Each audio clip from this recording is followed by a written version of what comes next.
ainda tem alguns bilhões de dólares se preparando para entrar no mercado e eu vou te mostrar quem são eles.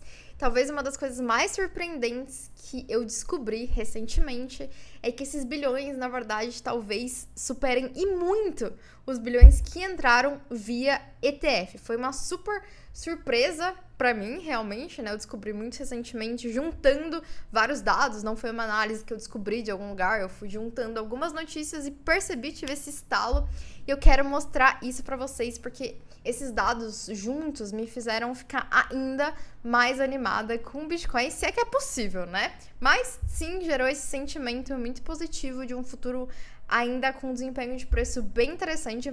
Eu vou mostrar cada um desses dados para vocês, mas antes, claro, eu peço que se você ainda não é inscrito no canal, por favor, que você se inscreva, que você curta também o vídeo, deixe seus comentários se você concorda, não concorda com as análises, e eu quero fazer um combinado aqui. Eu quero que você ative agora o sininho e se comprometa, né, com assistir os vídeos. E eu me comprometo com todos os dias me esforçar o máximo possível para trazer as notícias mais atuais, mais interessantes do mercado, tal como eu considero que é a notícia de hoje, que é realmente surpreendente e eu ainda não ouvi praticamente ninguém falando sobre isso. Então eu quero também que vocês me digam se vocês acham que eu tô viajando ou se faz sentido. Sem grandes enrolações, bora descobrir de quem são esses bilhões que estão querendo, né, que estão se preparando para entrar no Bitcoin. Hoje a gente vai mostrar, então, e falar um pouquinho sobre essas questões das quedas que nós estamos vivendo nesse ciclo, que elas são muito menores do que as quedas que nós tivemos nos ciclos passados.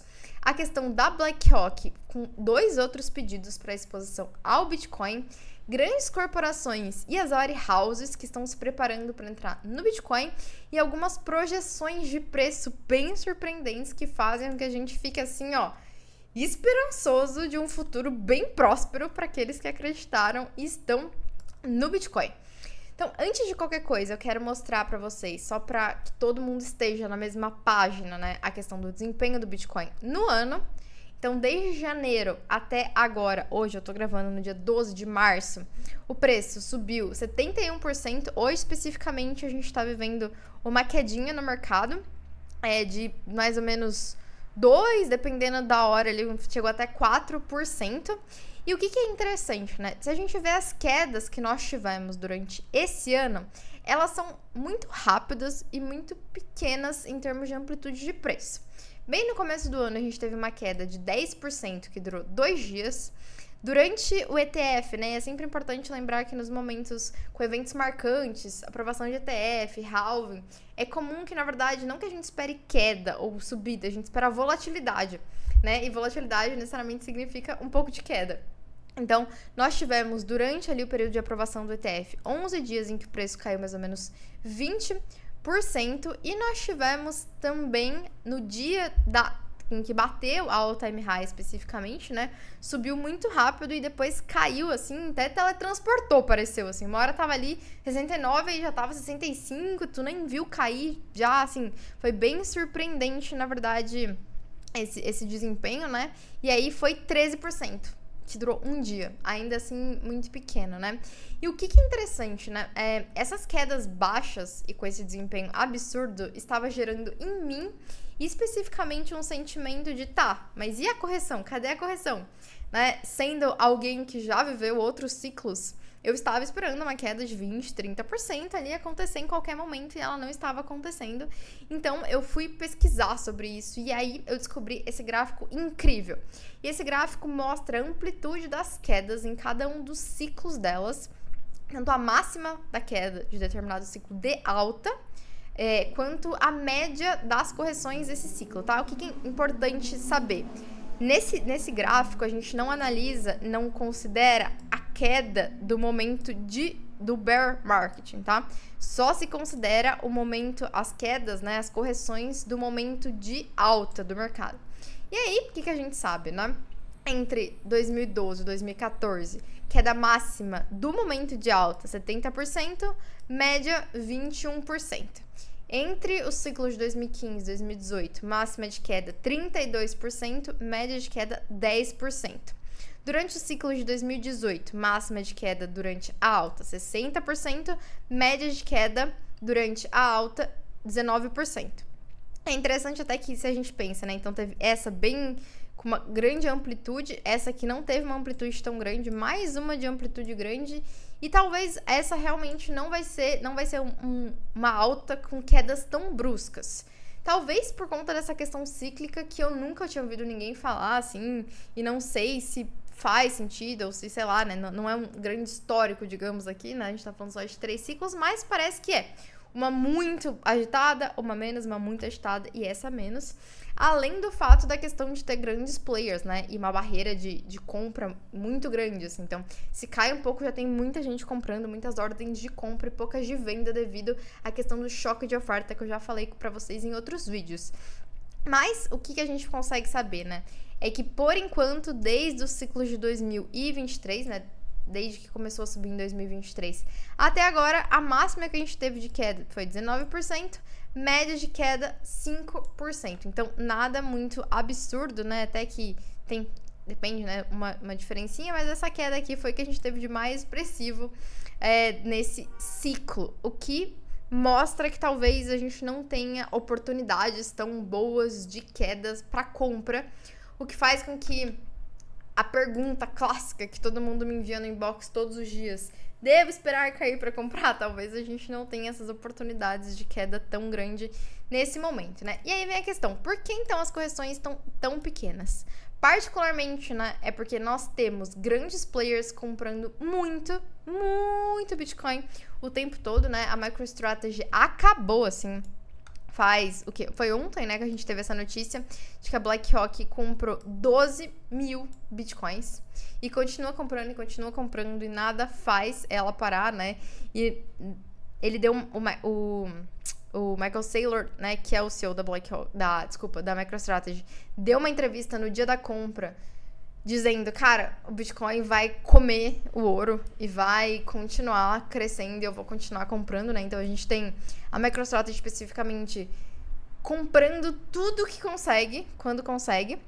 Nós temos alguns players muito grandes falando bem do Bitcoin, coisas que não tínhamos de forma tão frequente nos ciclos, né? Então o próprio Trump disse que ele ganha dinheiro com cripto, se diverte, né? Então a gente tem essas pessoas advogando a favor, assim, mesmo que a entrevista do Trump tenha sido um pouco controversa, assim, ele fala, não, mas que não vai permitir, não quer que o dólar, obviamente, caia, né, mas que acha divertido o Bitcoin. E nós temos, claro, os ETFs, e aqui esse número é bem importante, guardem ele na cabeça, porque no final do vídeo isso aqui vai ser extremamente importante. Nos últimos 2 meses, então, né, de ETFs comprando Bitcoin, os 10 ETFs somaram 55 bilhões em Bitcoin, com volume de negociação de 10 bilhões. Então, nós tivemos, né, um movimento de compra muito grande, principalmente, né, vindo da BlackRock, né, desempenhando, assim, um movimento de preço muito expressivo de compra. E fez, né, com que a gente chegasse a esse número bem interessante. Nós temos, né, a Grayscale sempre foi a maior detentora, porque ela já tinha um mecanismo, né, que foi convertido para ETF, e ela é a que tá tendo a maior pressão de venda, na verdade, mas mesmo a grande pressão de venda dela não está sendo suficiente para movimentar o preço para baixo, por conta da pressão de compra dos outros ETFs, tá? E aí, o que é bem interessante? Vamos começar aqui agora a falar de onde vai vir esses bilhões que eu falei para vocês que ainda vai entrar no mercado. Primeiro, a BlackRock, ela acabou de solicitar para a SEC para incluir o Bitcoin em 2 fundos dela, tá? O primeiro fundo é o Fundo de Oportunidade de Renda Estratégica, que é responsável pela gestão de 36 bilhões, e o segundo é o Fundo Proprietário de Alocação Global, responsável por 17 bilhões. Então, basicamente, a BlackRock acabou de enviar uma nova solicitação para a SEC para pedir exposição ao Bitcoin. Então, é difícil imaginar que eles desacelerem o processo de compra de Bitcoin, considerando que eles ainda estão submetendo pedidos para a SEC para a exposição do Bitcoin em outros fundos, né? Então, isso é um indício de que a desaceleração de compra talvez não aconteça assim tão rápido. O segundo lugar, digamos, de onde vai vir... Gente, isso aqui é muito chocante, tá? Sim, prestem atenção porque é realmente surpreendente. Os fundos de pensão, eles muito provavelmente vão entrar no Bitcoin. E isso é incrível, tanto para os fundos de pensão quanto para o Bitcoin. Então, nós já temos, na verdade, uns dois, acho que nos Estados Unidos, que já tem exposição, mas agora tem uma nova proposta, né, de lei, basicamente, que tem como objetivo incentivar a adição de Bitcoins nesses fundos de aposentadoria. E o que é o mais maluco, gente? Os 10 maiores fundos de pensões do mundo, né, de aposentadoria, eles têm, né, como gestão e vale 17 trilhões de dólares. Trilhões de dólares, tá? O market cap do Bitcoin hoje está em 1,4 trilhão. Então, esses fundos, eles são muito grandes. E o que é interessante, porque na verdade isso é muito bom para eles, inclusive, né? Eu até já falei outras vezes que eu acho que o Bitcoin foi muito bom pro ETF, talvez até o Bitcoin talvez tenha sido melhor pro ETF do que o ETF foi bom pro Bitcoin, né? Porque não tinha nada acontecendo de tão emocionante, digamos, no mercado financeiro tradicional. E o Bitcoin deu um boom, né, no volume de negociação e se tornou um dos maiores e mais negociados ETFs do mundo, assim, só um ou dois, de vez em quando supera. Mas, em geral, o Bitcoin tá bombando em relação aos ETFs. Mas o que é interessante, por que é bom pros fundos de pensão? Esse aqui é um texto muito legal do Anthony Pomplian, né, nessa newsletter dele. E aqui ele conta, nessa linha, um negócio bem importante, que é o seguinte, os Estados Unidos, ele tinha prometido, né, que teria pelo menos 6,6 trilhões destinados a esses fundos, né, dos 228 maiores sistemas públicos de aposentadoria, mas só tem 5,1 trilhão. Isso significa que existe um déficit de praticamente 1,4 trilhão, que faz com que o que as pessoas estavam esperando da aposentadoria delas muito provavelmente não aconteça, né? A gente já sabe de todo o problema relacionado à aposentadoria, tudo que a galera fala, né? Assim, do sisteminha, basicamente de uma pirâmide relacionado, né, ao sistema de aposentadoria, toda a questão da queda da demografia, né? E como cada vez mais tendo menos crianças, a chance desse sistema sustentar é muito pequena, né? Então tem todas as discussões. E o ponto é que tem um déficit muito grande. E o que o Pomplian tá falando nesse texto é que ao adicionar Bitcoin, né? Se cada um desses fundos alocasse pelo menos 1% de exposição ao Bitcoin, isso faria com que nós tivéssemos vários dos fundos que estivessem completamente preenchidos, digamos, né? Sem essa lacuna de dinheiro deles, né? Então, ele tá falando, cara, se eles se exporem 1%, ao invés de a gente ter só 4 fundos que realmente podem pagar o que prometeram, a gente teria pelo menos 14 desses fundos, né? Considerando essa exposição de quando ele escreveu uma outra newsletter, né? Que não faz muito tempo. Então, assim, é muito importante, né? Pro próprio, talvez, sistema de aposentadoria, essa exposição ao Bitcoin. Mas, considerando que a gente tá falando de 17 trilhões, também é muito bom pro mercado cripto esse ponto, né? E tudo isso volta ao fato, né, que a gente tá vendo um sistema financeiro realmente muito complicado, né? Então, esse gráfico aqui é um gráfico bem legal, que ele mostra quanto tempo demorava para os Estados Unidos imprimir 1 trilhão, né? Então, antes demorava anos aqui, né, por exemplo. Então, 1, 2, 3, 4 anos, por exemplo, né? Só que isso está ficando cada vez mais estreito. Atualmente, os Estados Unidos está imprimindo 1 trilhão de dólares a cada 100 dias. Isso faz o quê? Isso aumenta muito a inflação, diminui o poder de compra, faz com que todo mundo fique em uma situação muito pior economicamente falando, né? E nesse sistema geral em que todo mundo está ficando mais pobre devido à inflação, devido à impressão de dinheiro, o Bitcoin se apresenta como uma super possibilidade para todo mundo, né? E acho que é aqui que as coisas realmente começam a se inverter, né? A chavinha começa a se inverter. E aí nós temos na verdade, alguns players gigantescos interessados em entrar no mercado.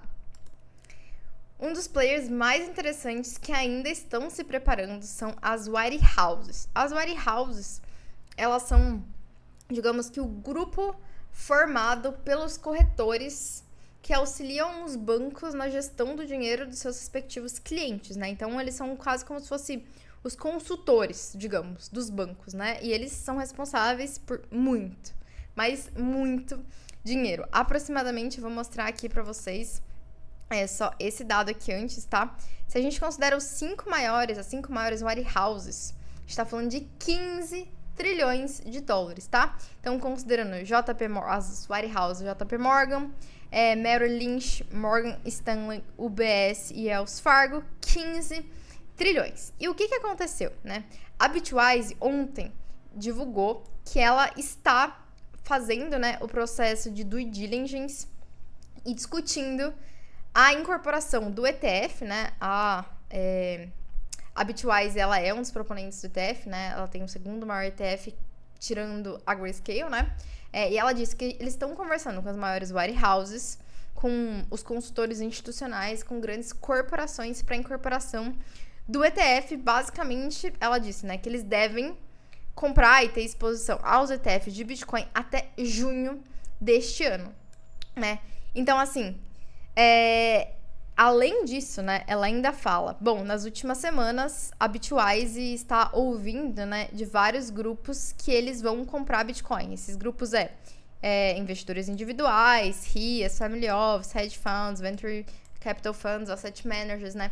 Então, o que elas estão dizendo aqui? Ainda existe muitos players que estão querendo entrar no mercado. Além da Bitwise, o Eric Balchunas, que é o analista, um dos maiores analistas de ETF, disse também isso, que eles estão conversando com as plataformas, estão ouvindo dizer que as warehouses estão pensando seriamente em entrar e adicionar os ETFs.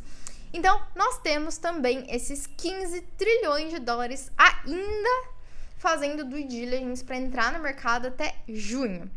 Além desses players, então, os fundos de pensões, os 3, né, que a gente já citou, então, BlackRock, os fundos de pensões e as warehouses, nós também temos, por exemplo, pessoas como Bill Ackman, né, que nunca falou muito, assim, exatamente sobre o Bitcoin, sugerindo cenários malucos e dizendo que talvez ele deva considerar comprar Bitcoins, né? Se você não sabe quem é o Bill Ackman, ele é um bilionário, né? Ele tem 4,3 bilhões só de patrimônio, né? Ele faz gestão de vários outros bilhões. E é que ele sugere um cenário maluco, dizendo que o preço do Bitcoin pode fazer com que, né, tenha um aumento muito grande do poder de mineração, e isso vai levar ao aumento do uso de energia, que vai aumentar o custo da energia, que vai causar inflação, que vai fazer com que o dólar entre em declínio, que vai fazer com que as pessoas se interessem mais por Bitcoin, que vai aumentar a questão da mineração, que vai aumentar a demanda por energia e que vai fazer o dólar, né, cair. E aí você entra numa espiral que, na verdade, né, vai fazendo assim e leva o preço lá para bem alto. Ele fala, bom, então o Bitcoin vai ir para o infinito, o preço da energia vai subir e a economia vai entrar em colapso, talvez ele deva comprar Bitcoin. É interessante que o Bill Ackman, ele já estava fazendo short dos títulos do governo de longo prazo, né? Ele basicamente não acredita, né, que as ações atuais do governo vai conseguir conter a inflação. Então ele já estava shortando títulos de longo prazo. E aí agora ele tá falando, cara, olhando para esse cenário de declínio de dólar, talvez eu deva considerar Bitcoin mesmo, né? Então a gente tem basicamente aqui, só para dar um overview, tá?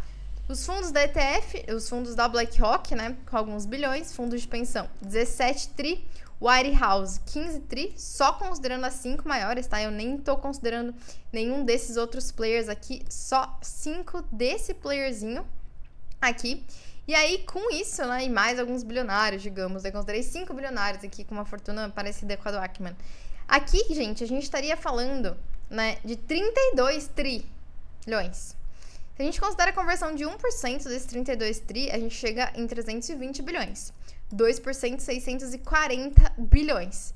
E vocês lembram o númerozinho que eu falei pra vocês prestarem atenção lá em cima? De quanto que foi que os ETFs, colocaram no Bitcoin? 55 bi. Então, se a gente ter a conversão ainda de 1% dessa galera, a gente tá falando de uma entrada de dinheiro mas muito maior do que a gente acabou de ver com a dos ETFs. Então, isso é bem surpreendente pra mim, assim, né? E aí, um outro dado que eu queria trazer pra vocês que é bem interessante, né? Que historicamente o Bitcoin dobra após atingir all-time high, né? Então, a gente até pode olhar no gráfico. Não vai ser muito fácil olhar no gráfico aqui, porque são time frames muito longos, né? mas vou tentar aqui olhar aqui. Então, assim, aqui foi o time high do ciclo de 2018, 2017, 2018, né? Então, assim... Opa, não, na verdade, aqui é o time high, aqui é o ciclo de 2020, né? Se a gente considera o momento em que o Bitcoin atingiu all time high e vê aqui quanto que demorou para ele fazer 100%, foi mais ou menos nesse candle aqui, gente. Pode não estar super exato, tá? Porque esses candles aqui são semanais e etc. Mas vamos ver. Esse aqui foi o candle da all time high do ciclo passado, né? E basicamente nesse candle aqui ele fez ele fez 100% nesse candle aqui, em algum momento aqui. Então, o certo é colocar isso aqui em dias, tá? Mas assim, digamos que menos de 50 dias. 50 dias pra ele dobrar de preço. Quando a gente considera outros time frames... Gente, só mostrar pra vocês, esse número não tá exato, tá? Que eu me lembre, esse número na verdade dá tipo... Vamos até fazer aqui, vai? Vamos fazer bonitinho aqui, em dias. Só pra gente ter certeza desse número aqui. Vamos ajustar aqui o gráfico. Tá. Ó, bateu o time high nesse candle aqui, tá? Candle do dia de novembro de 2020. E aí, vamos ver onde que a gente tem aqui o 100%. Acho que é neste candle aqui. Então tá, seria 57 dias, né, pra ele dobrar de preço depois de atingir all time high. Isso em outros ciclos foi ainda mais rápido, tá? Então, assim, é bem interessante que a gente tem alguns dados que mostram que o Bitcoin dobra de valor após all time high em um time frame muito curto, né? E se isso acontecer nesse ciclo, a gente pode ter, né, o dobro basicamente do all time high, seria ali 130 mil dólares. 130 mil dólares em pouco tempo, assim, né? Considerando o maior que aconteceu no outro ciclo, que foi 90 dias, isso daria em junho. Basicamente, quando a galera até, né, ou no momento em que as warehouses vão estar entrando.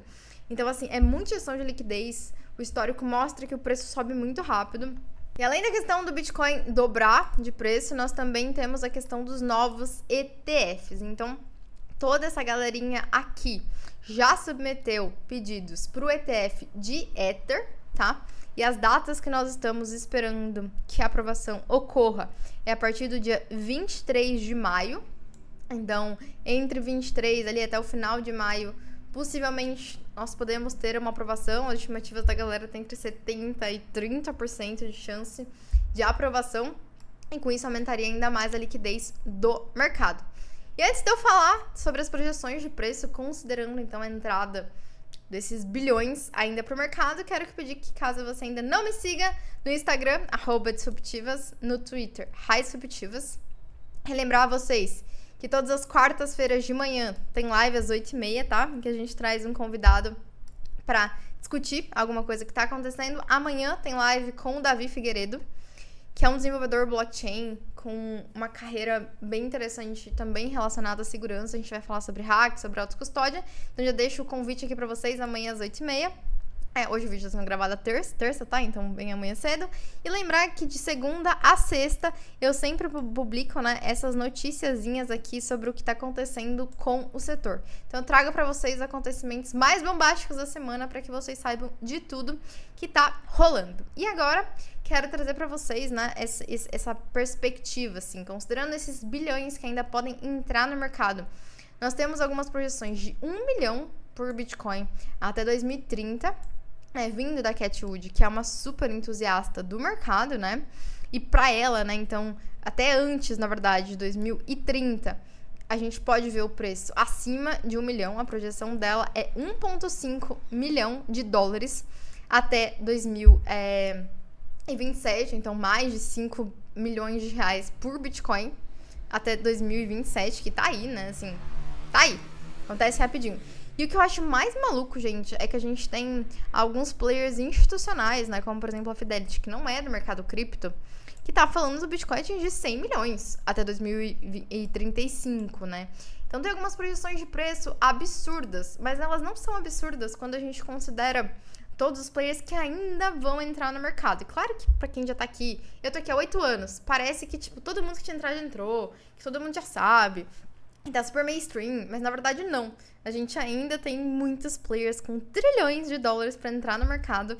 Isso faz com que as expectativas do preço, por mais absurdas que podem parecer, tenham um fundamento ali interessante, né? Então, com esses dados, as coisas começam a ficar, acho que ainda mais animadas. A gente tá num momento bem interessante do mercado. E eu quero pedir que vocês deixem nos comentários se vocês acham que esse valor de 1 milhão, 1,5 milhão de dólares pro Bitcoin até 2030 é absurdo ou não, ou se as projeções de vocês estão ainda além, ou se ela tá maluca e não vai chegar a esse valor. Quero saber o que vocês acham pra esse mercado. E também quero que vocês me digam se essas notícias, né, relacionadas à entrada desses novos players deixaram vocês mais animados, igual eu fiquei, ou se não, ou se vocês já sabiam, já estavam esperando isso, tá bom, galerinha? A gente se vê no próximo vídeo.